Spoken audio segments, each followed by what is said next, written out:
अस्सलाम वालेकुम, मैं हूं शाहजेब खानजादा। तहरीक इंसाफ जो मुसलसल इलेक्शन में लेवल प्लेइंग फील्ड का मुतालबा कर रही थी, आज उसकी इलेक्शन में हिस्सा लेने में हाइल एक बड़ी रुकावट दूर हो गई है। पेशावर हाई कोर्ट के डिवीजन बेंच ने इलेक्शन कमीशन का फैसला कलअदम करार दे दिया है और इलेक्शन कमीशन को पीटीआई के इंट्रा पार्टी इंतखाबात के नताइज अपनी वेबसाइट पर अपलोड करने और पार्टी को उसका बल्ले का इंतखाबी निशान वापस करने की हिदायत कर दी है। पेशावर हाई कोर्ट के फैसले के बाद तहरीक इंसाफ का एतमाद मजीद बढ़ गया है और अब वो दावा कर रही है कि उन्हें इंतखाबात में कामयाबी से कोई नहीं रोक सकता। इलेक्शन कमीशन के फैसले के खिलाफ पेशावर हाई कोर्ट में आज भी तहरीक इंसाफ की दरख्वास्त पर समाअत हुई और आज ही अदालत ने मुख्तसर फैसला सुना दिया। पेशावर हाई कोर्ट के जस्टिस एजाज अनवर और जस्टिस अरशद अली के मुख्तसर फैसले के मुताबिक हम इलेक्शन कमीशन के 22 दिसंबर 2023 के हुक्म को गैर कानूनी करार देते हैं, जिसे मजाज अथॉरिटी के बगैर दिया गया और इसका कोई कानूनी असर बाकी नहीं रहा। इलेक्शन कमीशन को हिदायत की जाती है कि वो इलेक्शन एक्ट 2017 के सेक्शन 209 के तहत पीटीआई की जानिब से फाइल किया गया सर्टिफिकेट अपलोड करें। फैसले के मुताबिक पाकिस्तान तहरीक इंसाफ सेक्शन 215, सेक्शन 217 और इससे मुतालिक इलेक्शन एक्ट और इलेक्शन रूल्स 2017 में दर्ज मुतल्लिका कवानीन के तहत अपने इंतखाबी निशान के हकदार है। पेशावर हाई कोर्ट के इस फैसले के बाद तहरीक इंसाफ के रहनुमा बैरिस्टर अली जफर ने कहा कि अब पीटीआई को इलेक्शन जीतने से कोई भी नहीं रोक सकता। इलेक्शन कमीशन ऑफ पाकिस्तान ने सिंबल बैट का पीटीआई से लिया था, जबरदस्ती और गैर कानूनी ऑर्डर के जरिए छीना था। उस ऑर्डर को कलअदम करार दे दिया है और साथ ये कहा है कि फिल फॉर जो बैट सिंबल है पीटीआई को वापस दिया जाए और अपनी वेबसाइट पे उसको नोटिफाई कर दिया जाए। आप ये देखें कि इसके बाद पीटीआई को ये इलेक्शन जीतने से कोई नहीं रोक सकेगा इंशाअल्लाह। इस जजमेंट की उन्होंने कहा है कि फिल फॉर पे अमल दरामद होना चाहिए। अभी 15 मिनट बाद वो आता है वेबसाइट पे कि नहीं, क्योंकि वरना ये बहुत सीरियस कंटेम्प्ट होगी। इसके अलावा chairman PTI barrister Gohar Khan ने इमरान खान से मुलाकात के बाद मीडिया से गुफ्तगू करते हुए कहा कि आज हमने कुछ उम्मीदवारों के नाम फाइनल किए हैं, कल पार्टी टिकट्स का ऐलान करेंगे। आज खान साहब से मुलाकात कोर्ट में हुई है, कुछ कंसल्टेशन टिकटों पे हो चुकी है। कल हम अनाउंस करेंगे अपने टिकटों का और परसों हमारे सारे कैंडिडेट पाकिस्तान के हर कंस्टिट्यूएंसी पे हमारा कैंडिडेट होगा। पेशावर हाई कोर्ट ने एक तारीखी फैसला दे दिया और बल्ले का निशान हमारा रिस्टोर हो गया है। हम साइपर के केस को हुकूमत के खिलाफ कंस्पिरेसी समझते हैं। कल वाकई आखिरी दिन है, वो स्टे का और कल केस लगा हुआ है। हमें उम्मीद है अगर अदालत सेटिस्फाइड हो जाती है तो इंशाल्लाह ताला ये स्टे एक्सटेंड करेगा। बहुत सारे केसेस में खान साहब को इन्वॉल्व किया जा रहा है और हम समझते हैं वो सारे पॉलिटिकल विक्टिमाइजेशन है। इंशाल्लाह ताला ये स्टे एक्सटेंड करेगा और ऑल वी वांट इज कि ट्रायल ओपन हो और अदालत पहले ही हुक्म दे चुकी है कि ट्रायल ओपन हो। लेकिन तसल्ली रखे 8 फरवरी को पीटीआई की जीत होगी। पीटीआई के इंतखाबी निशान का मामला आज हल हुआ है, जिसके बाद पार्टी क़यादत अब टिकटों की तकसीम की बात कर रही है। लेकिन नून लीग, जिसकी पूरी क़यादत मुल्क में है और आज़ाद है, उसने अब पार्टी के अंदर और बाहर से तनकीद के बाद इंतखाबी मुहिम का ऐलान कर दिया है। आज जियो न्यूज़ के प्रोग्राम जियो पाकिस्तान में गुफ्तगू करते हुए नून लीग के रहनुमा राना सनाउल्लाह ने ऐलान किया कि नवाज शरीफ 17 जनवरी से अपने जलसों का आगाज़ करेंगे, जबकि मरियम नवाज और शहबाज शरीफ 15 जनवरी से मुल्क भर में 60 इंतखाबी जलसों का आगाज़ करेंगे। हमारी जो मेन लीडरशिप है वो डिस्ट्रिक्ट वाइज जो है वो जलसों से खिताब करेगी पूरे पाकिस्तान में। उसका शेड्यूल भी तैयार हो चुका है। मियां नवाज शरीफ साहब जो है वो 17 जनवरी से अपने जलसों का जो है वो आगाज़ करेंगे। कोई 12 से 15 डिवीजन्स में मुख्तलिफ जगहों पे जाके जो है वो आवाम से खिताब करेंगे। मरियम नवाज साहबा का जो है वो प्रोग्राम तरतीब पा चुका है। मियां शहबाज शरीफ साहब का प्रोग्राम जो है वो तरतीब पा चुका है। हमजा शहबाज साहब जो है वो बुनियादी तौर पे लाहौर को देखेंगे और इसके अलावा भी वो पंजाब में बाज़ जगहों पे उनका भी जो है वो प्रोग्राम जाने का है। नून लीग इंतखाबात से सिर्फ 21 से 22 दिन पहले अपनी इंतखाबी मुहिम शुरू करने जा रही है। इसके अलावा आज रिटर्निंग अफसरान के फैसलों के खिलाफ अपीलों पर फैसले का मरहला मुकम्मल हो गया है और अब इंतखाबी शेड्यूल के मुताबिक 11 जनवरी को उम्मीदवारों की नज़रसानी फहरिस्त जारी होगी, जिसके बाद 12 जनवरी तक उम्मीदवार कागजात नामजदगी वापस ले सकेंगे और 13 जनवरी को इंतखाबी निशानात अलॉट होने के बाद हतमी इंतखाबी फहरिस्तें जारी होंगी। आज भी रिटर्निंग अफसरान के फैसलों के खिलाफ अपीलों के आखिरी दिन एपलेट ट्रिब्यूनल ने तहरीक इंसाफ के मुतअद्दिद रहनुमाओं के कागजात नामजदगी मंजूर कर लिए, मगर ट्रिब्यूनल ने इमरान खान के मियांवाली और लाहौर से कागजात नामजदगी मुस्तरद करने के आरोज के फैसलों को बाहर रखा है। यानी इमरान खान आम इंतखाबात में किसी भी हल्के से हिस्सा नहीं ले सकेंगे, मगर अब मुतअद्दिद अहम रहनुमा इंतखाबात में हिस्सा ले रहे हैं। आज लाहौर के हल्का NA 130 से 2 अहम अपीलों पर फैसला सामने आ गया है। एपीलेट ट्रिब्यूनल ने हल्का NA 130 से PTI की डॉक्टर यास्मीन राशिद की अपील मंजूर करते हुए रिटर्निंग अफसर का फैसला कलअदम करार दे दिया है, जबकि इसी हल्के से नवाज शरीफ के कागजात नामजदगी की मंजूरी के खिलाफ अपील को मुस्तरद कर दिया है। यानी अब लाहौर के हल्का NA 130 से नून लीग के कायद नवाज शरीफ और डॉक्टर यास्मीन राशिद आमने सामने होंगे। एक तरफ तहरीक इंसाफ को मुसलसल रिलीफ मिल रहा है, दूसरी तरफ तहरीक इंसाफ की लेवल प्लेइंग फील्ड के हवाले से शिकायत भी बढ़ती जा रही हैं। बल्कि तहरीक इंसाफ के कुछ रहनुमा चीफ जस्टिस काजी फाइसा पर अदम एतमाद का इज़हार भी कर रहे हैं और उनके खिलाफ बाकायदा मुहिम भी चलाई जा रही है। इस हवाले से तहरीक इंसाफ के रहनुमा अली जफर ने तहरीक इंसाफ ही के सीनियर नायब सदर शेर अफजल मरवत के बयान की मजम्मत की और कहा कि वो तनाज़ा ज़रूर शुरू हुआ था, जिस पर हम हैरान भी हुए थे, वो एक गैर जिम्मेदाराना बात थी। इसके बाद उन्हें पार्टी तर्जुमान के ओहदे से भी हटा दिया गया था।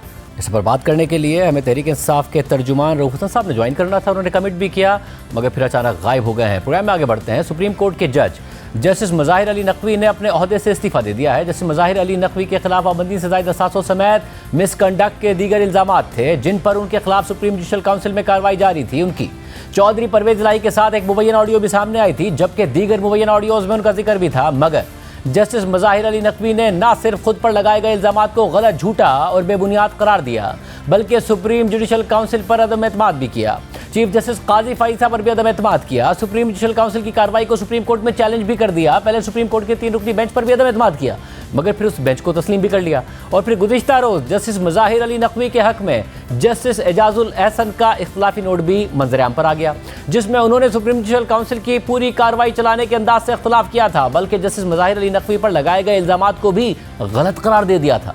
खुद जस्टिस मज़ाहिर अली नकवी की जानिब से सुप्रीम जुडिशल काउंसिल के दूसरे शो कॉज नोटिस का जवाब भी आज सामने आया है, जिसमें उन्होंने एक बार फिर खुद पर आई तमाम इल्ज़ामात को गलत करार दिया है और सुप्रीम जुडिशल काउंसिल के दायरे इख्तियार को भी चैलेंज किया है। लेकिन कल ही के दिन जस्टिस अमीनुद्दीन खान, जस्टिस जमाल बंदूखेल और जस्टिस मुसर्रत हिलाली पर मुश्तमिल 3 रुकनी बेंच ने सुप्रीम जुडिशल काउंसिल की कार्रवाई रोकने की जस्टिस मज़ाहिर अली नकवी की इस्तदा मुस्तरद कर दी थी, बल्कि शिकायत कुरुंदगान को फरीक बनाने का हुक्म भी दे दिया था। और चीफ जस्टिस जस्टिस काजी फाइसा ने सुप्रीम जुडिशल काउंसिल के सरबराह की हैसियत से काउंसिल का इजलास कल यानी 11 जनवरी को तलब कर लिया था और उसमें उन 10 गवाहों को भी तलब किया गया था जिन्होंने जस्टिस मज़ाहिर अली नकवी के खिलाफ शिकायत दर्ज करवाई थी। और ऐसा लग रहा था कि जस्टिस मज़ाहिर अली नकवी अपने ऊपर लगे इल्ज़ामात का सामना करने और उन्हें झूठा साबित करने के लिए तैयार हैं और वो फरार का रास्ता इख्तियार नहीं करेंगे। लेकिन फिर आज अचानक सदर मुमलिकत के नाम जस्टिस मज़ाहिर अली नकवी का इस्तीफ़ा सामने आ गया है, जिसमें लिखा है कि मौजूदा हालात जो कि अवाम के इल्म में हैं और किसी हद तक उनका रिकॉर्ड पब्लिक भी है, उनमें सुप्रीम कोर्ट के जज के तौर पर खिदमत जारी रखना मेरे लिए मुमकिन नहीं है।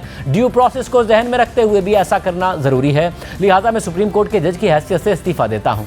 जस्टिस मज़ाहिर अली नकवी 19 फरवरी 2010 को लाहौर हाई कोर्ट के जज मुकर्रर हुए थे और 16 मार्च 2020 को सुप्रीम कोर्ट में तैनाती तक लाहौर हाई कोर्ट में ही जज रहे थे। और 14 जनवरी 2020 को जस्टिस मज़ाहिर अली नकवी की सरबराही में जस्टिस अमीर भट्टी और जस्टिस मसूद जहांगीर पर मुश्तमिल लाहौर हाई कोर्ट के 3 रुकनी बेंच ने जनरल परवेज़ मुशर्रफ को सुनाई गई सज़ाए मौत भी ख़त्म कर दी थी और सज़ा सुनाने वाली खुसूसी अदालत की तश्कील ही गैर कानूनी करार देकर उस अदालत को ही ख़त्म कर दिया था। यह फैसला सुनाने के 2 महीने बाद 16 मार्च 2020 को जस्टिस मज़ाहिर अली नकवी को सुप्रीम कोर्ट का जज बना दिया गया था और उन्होंने 17 मार्च 2020 को हल्फ उठा लिया था। मगर अहम बात यह है कि जस्टिस मज़ाहिर अली नकवी के कंडक्ट पर माजी में भी सवालात उठते रहे थे।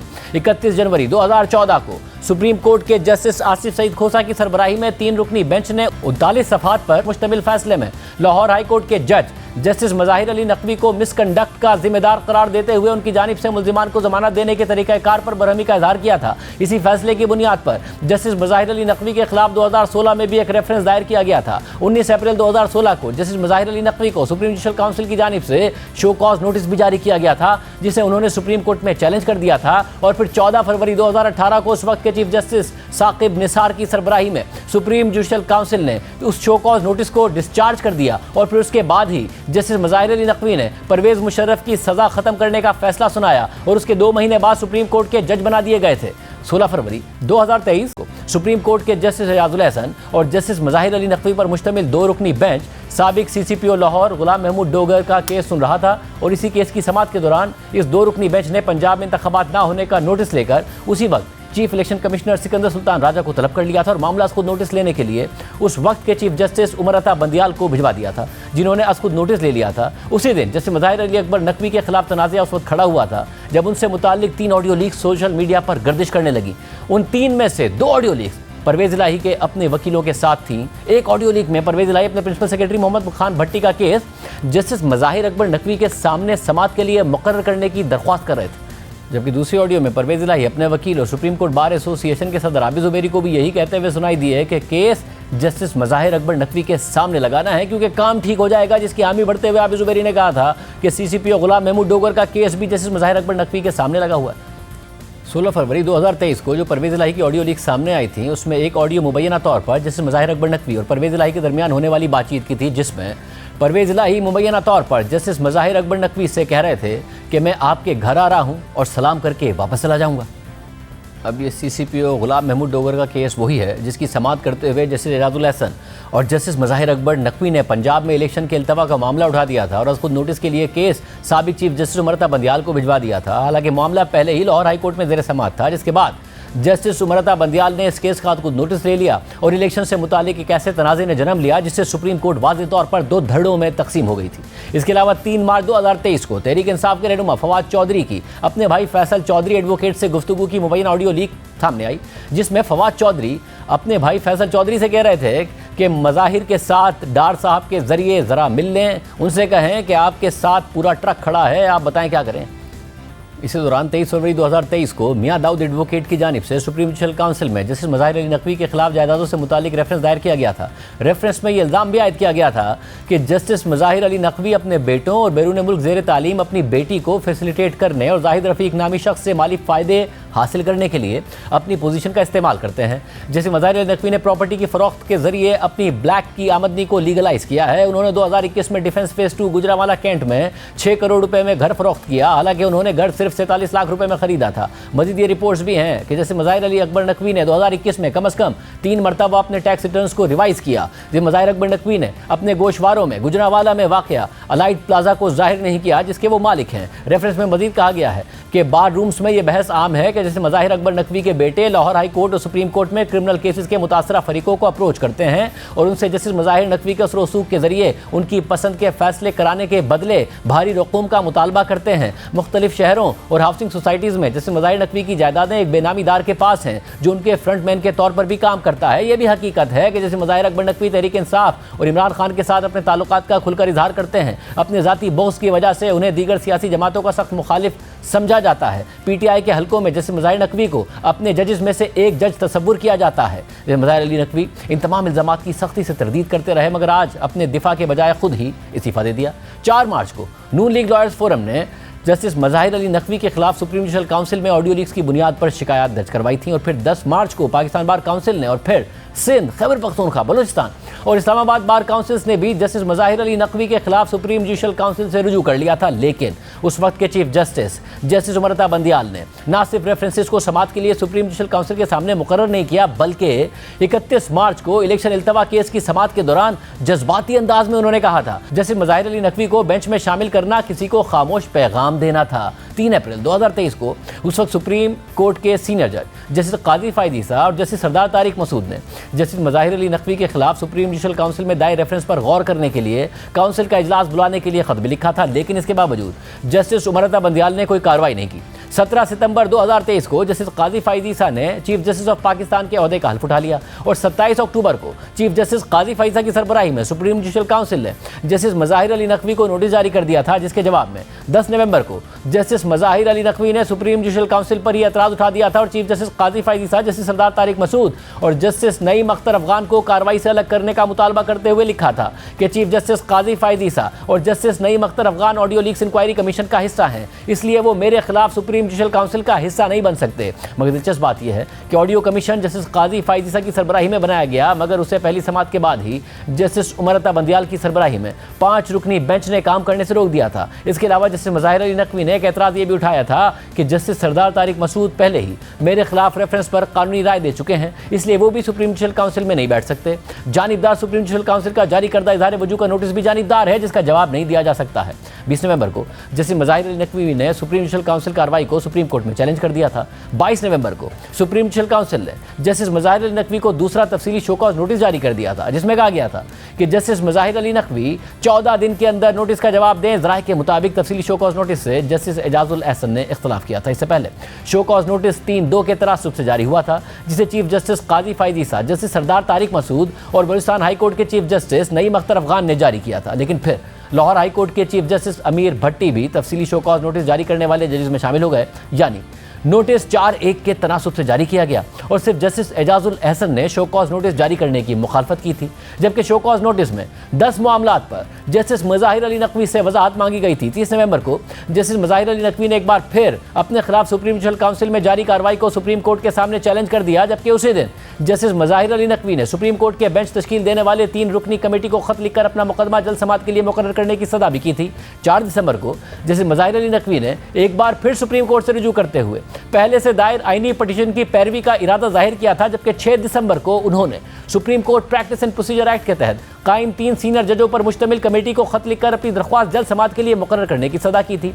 और 13 दिसंबर को जस्टिस मज़ाहिर अली नकवी ने चीफ जस्टिस और सुप्रीम कोर्ट के दीगर तमाम जजेस के नाम एक खुले खत में कहा था कि सुप्रीम जुडिशल काउंसिल की जानिब से मुझसे रवा रखा गया सलूक तौहीन आमेज है। लेकिन इसके बावजूद सुप्रीम कोर्ट और सुप्रीम जुडिशल काउंसिल में जस्टिस मज़ाहिर अली नकवी के खिलाफ समातें होती रहीं और कार्रवाई आगे बढ़ती रही। जस्टिस मज़ाहिर अली नकवी अपना भरपूर दिफा करते रहे, रेफरेंसेस को गलत, झूठा और बदनीयती पर मबनी करार देते रहे, बार काउंसिल्स को नून लीग का हामी और जानिबदार कहते रहे। जबकि कल सामने आने वाले इख्तलाफी नोट में जस्टिस एजाजुल एहसन ने भी जस्टिस मज़ाहिर अली नकवी का खुलकर दिफा किया और लिखा कि इस मामले की कार्रवाई गैर ज़रूरी तौर पर जल्दबाजी में की जा रही है और जहाँ तक इल्ज़ामात का ताल्लुक है मेरी राय में वो बिल्कुल मेरिट और सब्सटेंस के बगैर है। लेकिन फिर आज अचानक जस्टिस मज़ाहिर अली नकवी ने खुद ही इस्तीफ़ा दे दिया है। जस्टिस मज़ाहिर अली नकवी पर जो इल्ज़ामात लगे हैं वो संगीन नौइयत के हैं। पाकिस्तान की अदालती तारीख में इस तरह के इल्ज़ामात किसी जज पर नहीं लगे। फैसलों से ज़ाती फ़ायदा उठाने का इल्ज़ाम लगा है, मिसकंडक्ट का इल्ज़ाम लगा है, आमदनी से ज़ायद असासों का इल्ज़ाम लगा है। उनकी अपनी और उनके हवाले से ऑडियो सामने आई, मगर जस्टिस मज़ाहिर अली नकवी ने इन इल्ज़ामात का दिफा नहीं किया। वैसे तो दोनों मामलात का कोई मवाजना नहीं है, मगर मौजूदा चीफ जस्टिस जस्टिस काजी फायद ईसा पर असासे छुपाने का इल्ज़ाम लगा दिया गया और ये इल्ज़ाम लगाया गया कि उन्होंने अपने बच्चों और अहलिया के नाम पर असासे बनाए हुए हैं और उन्हें ज़ाहिर नहीं किया है। उस वक्त की हुक्मरान जमात PTI ने 2019 में उनके खिलाफ रेफरेंस दायर किया था और इस वक्त सूरत हाल ये थी कि सिविल मिलिट्री लीडरशिप एक पेज पर थी। उस वक्त के DGISI जनरल फैज़ हमीद फैज़ाबाद धरना केस के फैसले के बाद जस्टिस काजी फायद ईसा के खिलाफ थे, इस्टेब्लिशमेंट जस्टिस काजी फायद ईसा के खिलाफ थी, हुकूमत FBR को उनके खिलाफ इस्तेमाल कर रही थी, बल्कि खुद सुप्रीम कोर्ट के उनके साथी जजेस उनके खिलाफ थे। जस्टिस आसिफ सईद खोसा ने उनके खिलाफ रेफरेंस पर शो कॉज नोटिस जारी किया। फिर इब्तिदाई समाअत के बाद सुप्रीम कोर्ट के 10 रुकनी बेंच ने जस्टिस काजी फायद ईसा के खिलाफ रेफरेंस को कलअदम करार दे दिया, मगर जस्टिस सुमरता बंदियाल, जस्टिस मंजूर अहमद मलिक, जस्टिस फैसल अरब, जस्टिस मज़हर आलम मियां खेल और जस्टिस सजाद अली शाह, जस्टिस मुनीब अख्तर और जस्टिस काजी अमीनुद्दीन ने FBR को तहकीकात का हुक्म दिया। और फिर जब जस्टिस काजी फायद ईसा ने इस फैसले को चैलेंज किया तो अप्रैल 2021 में 10 में से 6 जजेस जस्टिस काजी फायद ईसा की नज़रसानी की दरख्वास्त मंजूर कर ली, मगर जस्टिस सुमरता बंदियाल, जस्टिस सजाद अली शाह, जस्टिस मुनीब अख्तर और जस्टिस काजी अमीनुद्दीन ने नज़रसानी की दरख्वास्त मुस्तरद कर दी थी। इस दौरान और इसके बाद भी जस्टिस काजी फायद ईसा को तमाम अहम आइनी और कानूनी केसेस से दूर रखा गया। हालांकि वो बाकायदा तौर पर मनी ट्रेल दे चुके थे कि कैसे बैंकिंग चैनल के ज़रिए उनके बच्चों के लिए पैसे बाहर गए थे, मगर उन्होंने खुद पर लगने वाले इल्ज़ामात का बाकायदा दिफा किया, उन्हें गलत साबित किया और बाद में खुद इमरान खान ने अपनी गलती तस्लीम की और सदर आरिफ अलवी ने भी अपनी गलती तस्लीम की और इमरान खान ने तस्लीम किया कि जस्टिस काजी फायद ईसा के खिलाफ रेफरेंस इस्टेब्लिशमेंट के कहने पर लाया गया था। लेकिन जस्टिस काजी फायद ईसा के बरक्स जस्टिस मज़ाहिर अली नकवी ने इल्ज़ामात का सामना करने के बजाय खुद ही इस्तीफ़ा दे दिया। लेकिन अब जस्टिस मज़ाहिर अली नकवी से सिर्फ इस्तीफ़ा नहीं, हिसाब भी देने का मुतालबा किया जा रहा है। नून लीग के सीनियर रहनुमा ख्वाजा आसिफ ने ट्विटर पर लिखा है कि इस्तीफ़े की मंजूरी काफ़ी नहीं होगी, असासों की छानबीन सियासतदानों की तरह जज साहब और उनकी आल औलाद सबकी होनी चाहिए। तराजू पकड़ने वाले हाथ का हिसाब आखिरत में तो अल्लाह की सवाबदीद है, मगर दुनिया में नहीं करेंगे तो हम सब बराबर के गुनहगार होंगे। इस पूरी सूरत हाल पर बात करेंगे सीनियर कोर्ट रिपोर्टर हसनात मलिक साहब। मलिक साहब, बहुत शुक्रिया हमें शो में ज्वाइन करने के लिए। ज़ाहिर कल इख्तलाफी नोट सामने आया था जिसे एजाजुल एहसन साहब का पहले लिखा गया, मगर कल मंजर-ए-आम पर आया। मज़ाहिर अली नकवी साहब खुद बाकायदा अपना दिफा कर रहे थे।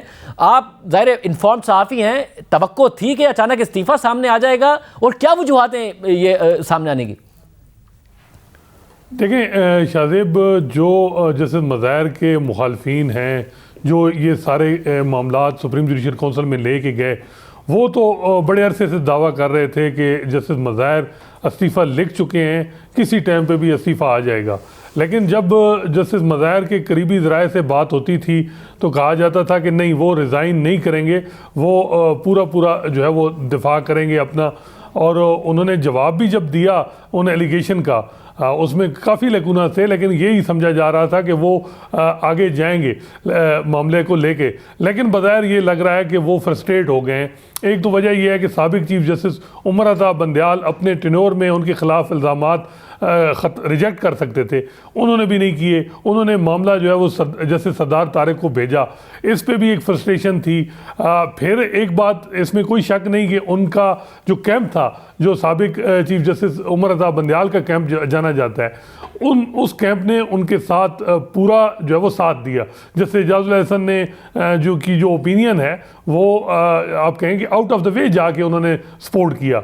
बज़ाहिर यही लग रहा है कि जो जस्टिस मज़ाहिर का जो ये रिज़ाइन है, ये जस्टिस एजाजुल एहसन, जस्टिस मुनीब, उनके लिए भी सेटबैक है। और इवन साकिब निसार, उमर अता बंदयाल और उनके हमनवा जितने जजेस हैं, चाहे वो हाई कोर्ट में, सुप्रीम कोर्ट, सब के लिए ये सेटबैक है। और इस रिजिग्नेशन से जस्टिस काजी फाइसा की पोजीशन सुप्रीम कोर्ट में मजबूत हुई है। उन्हें अब इस वक्त सुप्रीम कोर्ट में अगर आप देखें तो अगले 3 महीनों में 3 जजेस सुप्रीम कोर्ट में अपॉइंट करने होंगे, तो ये एक बड़ा उनके लिए एडवांटेज है। और हम देख रहे हैं कि उमर अता बंदयाल के कैंप मजीद कम हुआ है और वहाँ तादाद अब सिर्फ 4 या 3-4 जजेस की रह गई है। तो ये बड़ी और अगर बात आगे बढ़ती है, जैसे कि कह रहे थे खुद बार बार कि जी मेरे ऊपर लगाए गए इल्ज़ामात झूठे हैं। अब एजाजुल एहसन साहब ने भी का जो इख्तलाफी नोट है वो आउटराइटली कह रहा है कि जी इल्ज़ामात में वजन नहीं है, चाहे वो ऑडियो लीक्स तक का मामला हो जिनकी तहकीकात भी नहीं होने दी गई। मगर उसके बावजूद अचानक रिज़ाइन कर देना, अगर ये आगे बढ़ता मामला, उनके खिलाफ अगर कार्रवाई में ज़्यादती होती तो मीडिया पे नज़र आती, फैसला होता उस पर तनकीद होती, वो एक विक्टिम के तौर पर सामने आते। अब तो वाज़े तौर पर लग रहा है कि उन्होंने फरार इख्तियार किया है। क्यों फरार इख्तियार करेंगे जब इतनी सपोर्ट भी मिल रही थी? क्या इल्ज़ामात में बहुत ज़्यादा वजन था या कोई कॉम्प्रोमाइज़ करके गए कि जी आगे की अब कोई कार्रवाई नहीं होगी? वो ख्वाजा साहब कह रहे हैं कि जी आगे भी कार्रवाई होनी चाहिए, अब ये पेंशन लेते रहें, ये मुतालबे हो रहे कि एक जज हो उसके खिलाफ तहकीकात हो रही है और रिज़ाइन करे और माजी की तरह फिर पेंशन लेता रहे इतनी बड़ी। देखें, इस हवाले से इस वक्त जो सुप्रीम कोर्ट में आर्डर इन फील्ड है, जैसे मुनीब अख्तर का आर्डर है, उसमें यह है कि रिटायर्ड जज या अगर कोई जज रिज़ाइन कर दे उसके खिलाफ कार्रवाई नहीं हो सकती। तो अब सुप्रीम जुडिशल काउंसिल उस आर्डर की पाबंद है। मेरा नहीं ख्याल कि उस आर्डर से आगे जाए, लेकिन जस्टिस काजी फाइसा में भी उस आर्डर पे कोई जो है वो उसको रिविजिट करें और फिर उसके हवाले से कार्रवाई हो, क्योंकि इल्ज़ामात बड़े सीरियस किस्म के हैं। लेकिन अब परसेप्शन ये बनी है कि जस्टिस मज़ाहिर सिर्फ अपने पर्सन प्रिविलेजेस पेंशन की वजह से उन्होंने रिज़ाइन दिया, उनकी टाइमिंग ठीक नहीं। अगर उन्होंने रिज़ाइन देना था तो शुरू से दे देते, अगर जैसे उमर अता बंदयाल जब रिटायर हुई है उस वक्त दे देते। अब इतना आगे मामला जाके और फिर इस किस्म के 22 लेटर उन्होंने लिखे कि मेरे खिलाफ ज़्यादती हो रही है, ये हो रहा है। अब ओपन हेयरिंग उन्होंने मुतालबा किया, अब सुप्रीम जुडिशल काउंसिल में कल ओपन हेयरिंग होनी थी। तो उन्होंने, मेरा ख्याल है कि जो परसेप्शन गई है वो कोई अच्छी नहीं गई उनके हवाले से और बड़ा सेटबैक हुआ है। उन्होंने अपने साथ भी किया है सेटबैक और अपने जो साथी जजेस, जो उनके हम ख्याल जजेस हैं, उनके लिए बड़ा सेटबैक है। और अब ये मामला कहीं आगे भी जाए और कुछ इतलात ये हैं कि कुछ बार के सरकर्दा लोग जो हैं वो कहीं और कई जजेस के खिलाफ कंप्लेन करें, क्योंकि बार बार ये बात हो रही थी कि जस्टिस मज़ाहिर के बाद कुछ और जजेस की भी बारी आनी है। तो अब ये बारी बड़ी जल्दी आ गई है, तो ये मेरा ख्याल है कि बड़ा सेटबैक हुआ है और उनकी स्ट्रेटजी जो है वो मुकम्मल नाकाम रही। जस्टिस काजी फाइसा की जो स्ट्रेटजी थी अपने केस में वो कामयाब रही। मेरा ख्याल है जस्टिस मज़ाहिर की जो नाकामी है उसकी एक वजह ये थी कि मुक़्तदर हल्के माजी में जब उनके खिलाफ कार्रवाई हो रही थी तो वो उनके साथ थे, इस वक्त मुक़्तदर हल्के उनके खिलाफ थे। दूसरा मामला वकला जो कि दोनों धड़े जो हैं, इंडिपेंडेंट ग्रुप और प्रोफेशनल ग्रुप, दोनों धड़े उनके मुखालिफ थे। सुप्रीम कोर्ट के अंदर जो है वो उनकी सपोर्ट उस तरह ज़्यादा नहीं थी, सिर्फ 4 जजेस गालिबन अगर होता मामला तो 4 जजेस उनको सपोर्ट करते। और इस वजह से सुप्रीम कोर्ट के अंदर जब कल हमने देखा कि वो स्टे नहीं दिया गया सुप्रीम कोर्ट के बेंच ने, उसके बाद मज़ीद फ्रस्ट्रेशन उनकी बड़ी और फिर जो रिजाइन ही जस्टिस काजी फाइसा के खिलाफ तो उनकी अहलिया को भी कटहरे में लाकर खड़ा कर दिया गया था। वाज़े तौर पर आपको याद होगा जब समातें हो रही थी तो नजर आ रहा था कि क्या हो रहा है, किस तरीके से टारगेट किया जा रहा है, जजेस क्या कर रहे हैं, फिर हुकूमत की पूरी मशीनरी उनके खिलाफ, प्रेस कॉन्फ्रेंसेज, सोशल मीडिया पर पूरा प्रोपेगेंडा तहरीक इंसाफ की हुकूमत करा रही थी। जैसे काजी फाइसा के खिलाफ उन पर करप्शन के इल्जामात लगाए जा रहे थे, जनरल फैज़ उनके खिलाफ, इस्टेब्लिशमेंट पूरी उनके खिलाफ, मीडिया का एक हिस्सा पूरा का पूरा उनके खिलाफ। ऐसी सूरत हाल का सामना तो नहीं था जैसे मज़ाहिर नकवी को, उसके बावजूद इस्तीफ़ा देना क्या जैसे काजी फाइसा के मुकाबले में जो ज़ाहिर इल्ज़ामात का तो कोई मवाजना नहीं है क्योंकि बड़े संगीन नौयत के मज़ाहिर नकवी साहब के ऊपर इल्ज़ामात हैं, क्या इस वजह से वो उन्हें लगा कि शायद बचत नहीं होगी? देखें, इल्ज़ामात तो पहले भी बहुत सीरियस किस्म के थे। मसला ये था कि वकला में उनकी कोई सपोर्ट नहीं थी, इवन वकला उनके मुखालिफ थे और वो उनको टफ टाइम दे रहे थे। इंडिपेंडेंट ग्रुप, आसमा ग्रुप, माजी में देखा कि हमने साबिक जो लॉ मिनिस्टर हैं आज़म तारड़, उन्होंने इनके हक़ में एफिडेविट दिया सुप्रीम जुडिशल काउंसिल में, लेकिन अब हम देख रहे हैं कि आज़म तारड़ हो, एहसन बून हो, वो इनके मुखालिफ जो है वो पेश हो रहे थे। तो सबसे बड़ा सेटबैक वकला का था, मुक़्तदर हल्कों की सपोर्ट नहीं थी। फिर उन्होंने जो है वो स्ट्रेटजी उनकी ठीक नहीं रही। बहुत से लोग कहते हैं कि जब उमर अता बंदियाल रिटायर हो गए और उमर अता बंदियाल ने उनके साथ नहीं दिया जिस तरह देना चाहिए था, उन्होंने अपने धड़ा मजबूत करने के लिए उनको इस्तेमाल किया।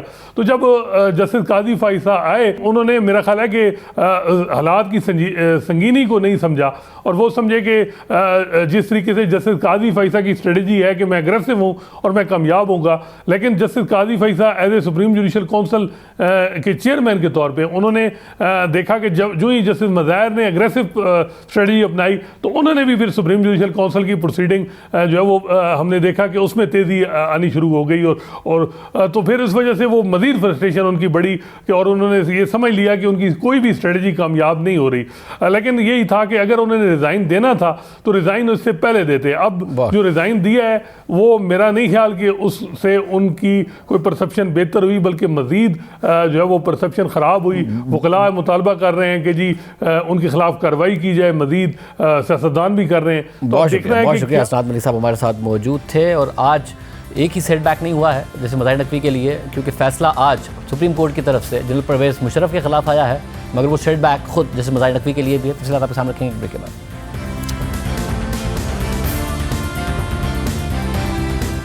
आज पाकिस्तान में तारीखी तौर पर दो बड़ी पेशरफ सामने आई हैं और दोनों पेशरफ एक दूसरे से जुड़ी हुई हैं। आज जहां एक तरफ सुप्रीम कोर्ट के सिटिंग जज जस्टिस मज़ाहिर अकबर नकवी ने अपने ओहदे से इस्तीफ़ा दे दिया है, तो वहीं दूसरी तरफ जस्टिस मज़ाहिर अकबर नकवी ने लाहौर हाई कोर्ट में होते हुए जनरल परवेज़ मुशर्रफ की सज़ाए मौत का जो फैसला कलअदम करार दिया था, उस फैसले को भी आज सुप्रीम कोर्ट ने कलअदम करार दे दिया है। जस्टिस वक़ार सेठ और जस्टिस शाहिद करीम की खुसूसी अदालत के फैसले को बरकरार रखते हुए आज सुप्रीम कोर्ट ने जनरल रिटायर्ड परवेज़ मुशर्रफ की सज़ाए मौत को बरकरार रखा है। यानी जनरल परवेज़ मुशर्रफ इस वक्त दुनिया में तो नहीं रहे, लेकिन पाकिस्तान की सबसे बड़ी अदालत ने उन्हें संगीन गद्दारी का मुर्तकिब करार देते हुए उनकी सज़ाए मौत की तौसीक कर दी है।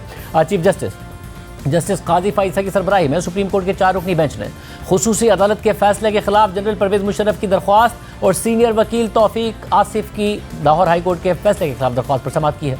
केस में जनरल परवेज़ मुशर्रफ की तरफ से वकील सलमान सफदर पेश हुए और तौफीक आसिफ की तरफ से वकील हामिद खान पेश हुए हैं। और अहम बात यह है कि आज की समाअत में वफाकी हुकूमत ने एडिशनल अटॉर्नी जनरल के जरिए जनरल परवेज़ मुशर्रफ की सज़ा के खिलाफ अपील की मुखालफत की है, जबकि सलमान सफदर ने जनरल परवेज़ मुशर्रफ के हक़ में दलाइल दिए, जिसके बाद सुप्रीम कोर्ट ने अपना फैसला सुनाते हुए साबिक सदर जनरल परवेज़ मुशर्रफ के खिलाफ खुसूसी अदालत का फैसला बरकरार रखा और वाज़ेह किया कि खुसूसी अदालत की जानिब से जनरल परवेज़ मुशर्रफ के खिलाफ सज़ाए मौत का फैसला दुरुस्त था। साथ ही अदालत ने जनरल परवेज़ मुशर्रफ की खुसूसी अदालत के फैसले के खिलाफ अपील को अदम पैरवी की वजह से गैर मौसर करार दिया और वाज़ेह किया कि अदालत ने जनरल मुशर्रफ के कानूनी वर्सा को पाकिस्तान और बैरून मुल्क दस्तियाब एड्रेसेस पर नोटिस जारी किए।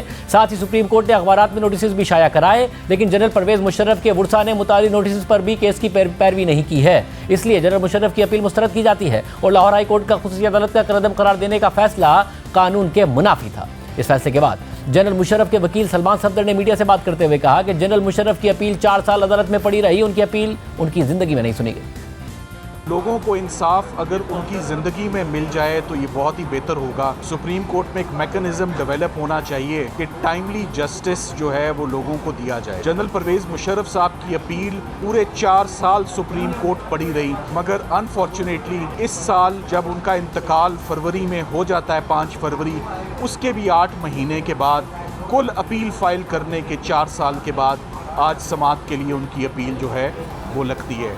हक़ाइक़ ये है कि जब दिसंबर 2019 को जस्टिस वक़ार सेठ की सरबराही में खुसूसी अदालत ने अक्सरियत से जनरल परवेज़ मुशर्रफ को सजाए मौत सुनाई थी तो पीटीआई उस फैसले के खिलाफ थी और सुप्रीम कोर्ट में भी पीटीआई के लिए नरम गोशा रखने वाले चीफ जस्टिस मौजूद थे और उन्होंने 4 साल तक इस अपील को नहीं सुना। तो ये सवाल साबिक चीफ जस्टिस गुलजार अहमद से पूछना चाहिए, जिन्होंने जनरल परवेज़ मुशर्रफ की सजाए मौत के फैसले के 4 दिन बाद यानी कि दिसंबर 2019 को चीफ जस्टिस का हल्फ उठाया था और जनरल परवेज़ मुशर्रफ ने जनवरी 2020 को इस फैसले के खिलाफ सुप्रीम कोर्ट में अपील दायर की थी और इस अपील के बाद तकरीबन 2 साल तक जस्टिस गुलजार अहमद चीफ जस्टिस रहे, लेकिन उन्होंने जनरल परवेज़ मुशर्रफ की अपील सुनी और ना ही जनरल मुशर्रफ को लाहौर हाई कोर्ट से रिलीफ मिलने के खिलाफ दरख्वास्त समाअत के लिए मुकर्रर की। लेकिन मामला यहाँ तक महदूद नहीं रहा, बल्कि फरवरी 2022 को जस्टिस सुबरता बंदियाल पाकिस्तान के चीफ जस्टिस बने और वो सितंबर 2023 को रिटायर हुए और 1.5 साल से ज़ायद अरसे तक वो चीफ जस्टिस रहे, लेकिन उन्होंने भी ये केस समाअत के लिए मुकर्रर नहीं किया। फिर सितंबर 2023 को जस्टिस काजी फायजी साहब पाकिस्तान के चीफ जस्टिस बने और उन्होंने नवंबर में ही इन दरख्वास्तों को समाअत के लिए मुकर्रर कर दिया और जनवरी में इन दरख्वास्तों का फैसला भी कर दिया और जनरल परवेज़ मुशर्रफ की सजाए मौत बरकरार रखी। अब आम बात यह है कि 17 दिसंबर 2019 को खुसूसी अदालत के अक्सरियती जजेस यानी जस्टिस वक़ार अहमद सेठ और जस्टिस शाहिद करीम ने जनरल परवेज़ मुशर्रफ को आइन तोड़ने का मुजरिम करार दिया था, गद्दारी का मुर्तकिब करार दिया था और इस जुर्म में उन्हें सजाए मौत की सज़ा सुनाई थी। लेकिन जिस वक्त ये फैसला हुआ था उस वक्त जनरल बाजवा पाकिस्तान के आर्मी चीफ थे और ये वो दौर था जब तहरीक इंसाफ और इस्टेब्लिशमेंट एक पेज पर थी और इस फैसले के बाद GHQ में अस्करी क़यादत का इजलास हुआ और फिर ISPR ने प्रेस रिलीज जारी करते हुए दावा किया था कि खुसूसी अदालत के फैसले पर अफवाज पाकिस्तान को इंतहाई दर्द और तकलीफ है। जनरल परवेज़ मुशर्रफ किसी सूरत गद्दार नहीं हो सकते। अफवाज पाकिस्तान तवक्को करती है कि जनरल परवेज़ मुशर्रफ को आईन पाकिस्तान के तहत इंसाफ दिया जाएगा, मगर सिर्फ फौज ही खुसूसी अदालत के फैसले से नाराज़ नहीं थी, बल्कि तहरीक इंसाफ की वफाकी हुकूमत की अदालत में तर्जुमान अटॉर्नी जनरल अनवर मंसूर खान ने यह बयान जारी किया था कि मैं वाज़े तौर पर कहता हूं कि इससे ज़्यादा जुल्म किसी के ऊपर नहीं हो सकता। फैसला जो गलत है उसको गलत कहेंगे और कहना चाहिए। यानी तहरीक इंसाफ की हुकूमत उस वक्त जनरल परवेज़ मुशर्रफ के दिफा में आ गई और फैसला देने वाले जजेस के खिलाफ हो गई। कैसे हो गई वो आपके सामने रखेंगे, लेकिन पहले आपके सामने जस्टिस वक़ार सेठ और जस्टिस शाहिद करीम का वो तारीखी फैसला रखते हैं जिसे आज बहाल किया गया है। 19 दिसंबर को खुसूसी अदालत के 3 अरकान ने अपना फैसला जारी किया, जिसमें खुसूसी अदालत के सरबरा जस्टिस वक़ार सेठ और रुकन जस्टिस शाहिद करीम ने जनरल परवेज़ मुशर्रफ को सजाए मौत देने से इत्तफाक किया था, लेकिन जस्टिस शाहिद करीम ने जस्टिस वक़ार सेठ के फैसले के नुक्ता नंबर 66 से इख्तलाफ किया था, जिसमें जस्टिस वक़ार सेठ ने लिखा था कि हम कानून नाफिज करने वाली एजेंसीज़ को हिदायत देते हैं कि वो मफरूर मुजरिम को पकड़ने की हर मुमकिन कोशिश करें और कानून के मुताबिक सज़ा पर अमल दरामद कराएं और अगर वो मुर्दा हालत में मिलें तो उनकी मैयत को घसीट कर इस्लामाबाद के डी चौक पर लाया जाए और 3 दिन के लिए लटकाया जाए। इस नुक्ते पर एतराज़ भी उठा और जस्टिस शाहिद करीम ने भी इससे इख्तलाफ किया, मगर सजाए मौत देने के फैसले पर दोनों जजेस मुत्तफिक थे।